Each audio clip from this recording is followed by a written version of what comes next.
show. Really, really, really, really good show. Really, really, really, really good show. Really, really, really, really good show. Really, really, really, really good show. Really, really, really, really good show. Good show. Good show. This is another sci-fi that we're going to be watching. Interestingly, I think sci-fi is up there in terms of the most popular things to pop on web series. I think first is comedy, isn't it? And then sci-fi, I think, isn't it? Sci-fi. Yeah, absolutely. So it's right up there. So, we nerds, we like to watch that on the web. And we've got a bit of a monster here. We've got a 20-minute episode called Airlock. If you want to watch it online, unfortunately, not if you're in Germany. I'm in Germany. Oh. Hey-ho. Right, let's play the thing. Yeah?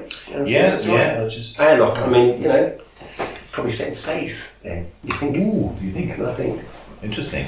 Okay. Wild I guess. thought about that. No, you're taking the mickey now. Yeah. Okay. Getting really close. I'm telling you now. Yeah. You can keep taking the mickey out of your big brother for so long. Mm. And he Snaps and does what? Like just snaps me after that. Yeah. First, we make And it's in the middle of space. So I was right. Space. Yeah, that wasn't difficult. I mean, it's called Airlock. Airlock. Spaceship design reminds me of 2001. Yeah? Is it an homage? Or just copy. That's what homage really means, isn't it? Yeah. The one thing that you've got to ask yourself is like, why? And we've got to include ourselves in this. Why do we like science fiction? What is it about science fiction that creates this kind of almost manic passion? People who are into science fiction are really inside, and I include myself in this. I don't want to miss the next Star Trek movie. I don't want to miss any sci-fi that comes out. I just want to watch it. Sometimes I'm hugely disappointed. What is that? Why? It triggers the imagination. Everything triggers the imagination. Yeah, but that triggers the imagination. That triggers the vision of things to come. It's always interesting. It's always interesting what will be in like 15 years and so on. So yeah, but it's also true to say that actually all science fiction does is transposes the problems that we have today into the future, doesn't it? And then looks at it from that. So it's not positing any. Not all science fiction isn't positing any new problems, but most aren't. They're mostly talking about humans dealing with issues that humans deal with now and in the past. So why? It's also set design. If you're into sci-fi set design, just the same as if you're into Western set design. Western does the same thing. It takes problems general problems, everyday problems, puts it in another environment, right? If you're into Westerns, then this could easily be a Western, right? We have a war. We have people at war with another people, right? With the Native Americans, in that respect and so on. Yeah.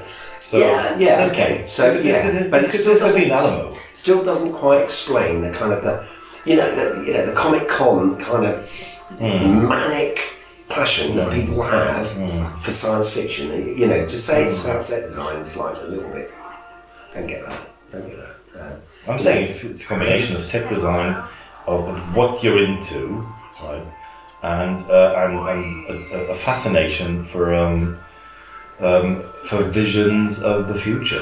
Okay, I get you. Like Star Wars, people went on about how it kind of, it did, exploded the whole kind of filmic sort of experience, if you like. But it was a rubbish film.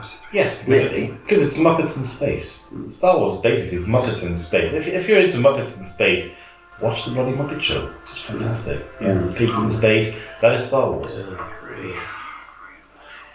Yeah, I'm not sure if Star Wars is Muppets in space. It is. Ewoks. Well, the Ewoks were, but no one likes the Ewoks. The Ewoks were like people, What's going on? Who's this other Jar Jar Binks? Hello. Yeah, but these are obvious mistakes that George Lucas did, bless his heart. But people really like, and actually I like the way that you're saying it was like Western, because actually Star Wars is Western. It's like the goodies were obvious. The baddie was in black, like the black hat, white hat thing, and it was very much good versus evil, very very clear, very straightforward. And then it got a bit twisted with the strikes back on the monkey, So maybe actually thinking about it, it is about the moral certitude of a lot of science fiction that this is. These are the good ones, these are the bad ones. Like you're saying with Westerns, I get it now. Yeah. Maybe it's about that a bit, that it's really clear who's good and who's bad. Darth Vader, Ranger in Black. Yeah. All of Darth Vader's soldier guys, they have these fascist uniforms, stormtroopers, alright, in white, still faceless. So clearly evil and stuff. Maybe that's it. Maybe it's like, it tugs that kind of whole primal thing of like I just want to know who the good guys are and who the bad guys are. And when I watch this, when I'm in this world, I do, and I love that, and that's really strong. Yeah. Anyway, this Airlock. See, moving along. Yeah, but we've been talking for the past 5 minutes because really, it didn't interest me what was happening. It's not ravenous. It's not ravenous. I think what's happening here now is perhaps where we should be starting, and it's called Airlock, isn't it? Well, what's happening is there's this ship's coming towards the the station, etc., and they're going to find out what's going on there. Right. For me, that's where they should be starting. Right. Well, I think we've just talked through it. The reason we've talked through it because it's not interesting. Seriously. Yeah. 5-6 minutes of just like cut the last 5-6 minutes. Take the opening sequence. The opening sequence was really good. We've been there before, though, haven't we? I mean, I don't know, a few episodes back when we were looking at something. It was like just narrow it down. Yeah. Okay, now you're in a confined space with the torches and all of that, and all not nice. around the corner. Nice. This is now suddenly interesting again. So I'll shut up. See what you do.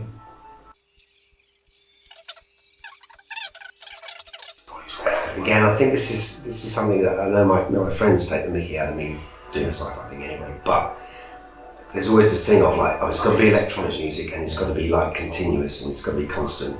And I don't know whether Blade Runner's to blame for that or whatever, but but it does seem that every science fiction thing seems to feel that it's got to have some kind of electronic music in it, and as if without it just. It might be science fiction. It's like because it's like electronic music sort of makes the science fiction. Yeah. I know. I totally agree with you. Totally. This is just. I like electronic music, but this is just bad electronic music. And it's bad electronic music played all the time.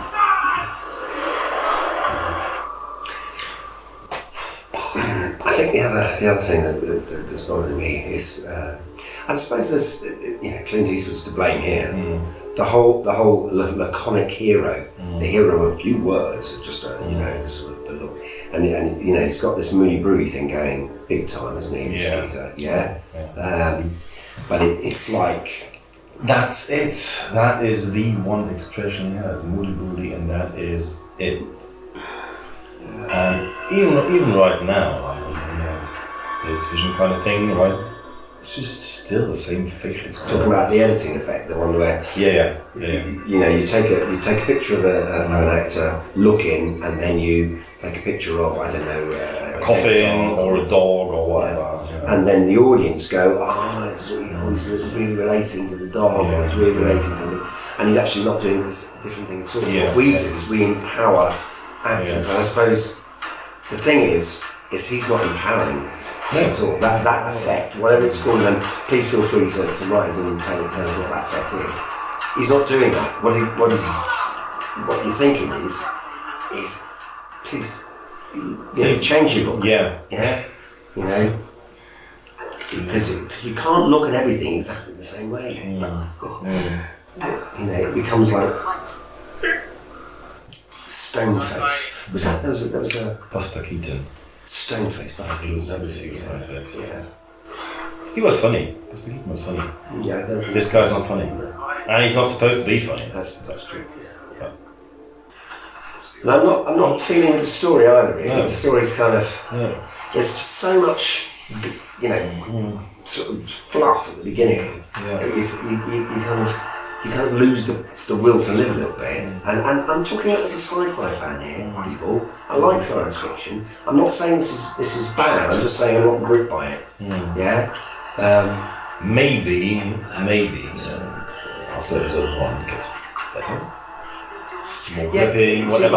my point about episode 1, and the reason that we're watching episode 1 is that for me that's where all that passion, all that stuff goes straight into it, and you're going, this is my idea, this is my vision, this is the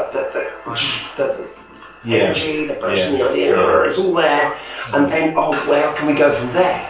Yeah, that's the 1% inspiration, and the 99% perspiration that Edison talks about is all of the episodes after that. But your episode 1 should really lock you right into everything and go, right, okay, I'm there with that. Because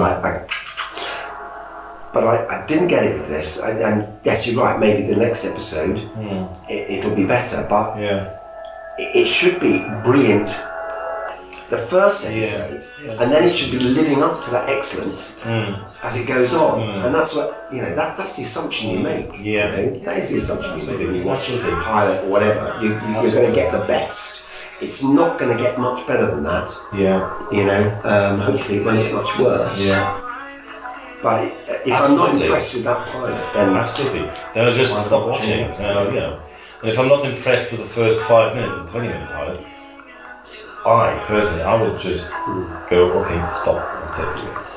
So that's where we're leaving you on that one. It's it's have a look at it yourself. It's a 20-minute thing, but I would say there was better sci-fi out there than sorry guys. That's just like our opinion, right? Oh yeah. Really good show. Really good show. Really good show.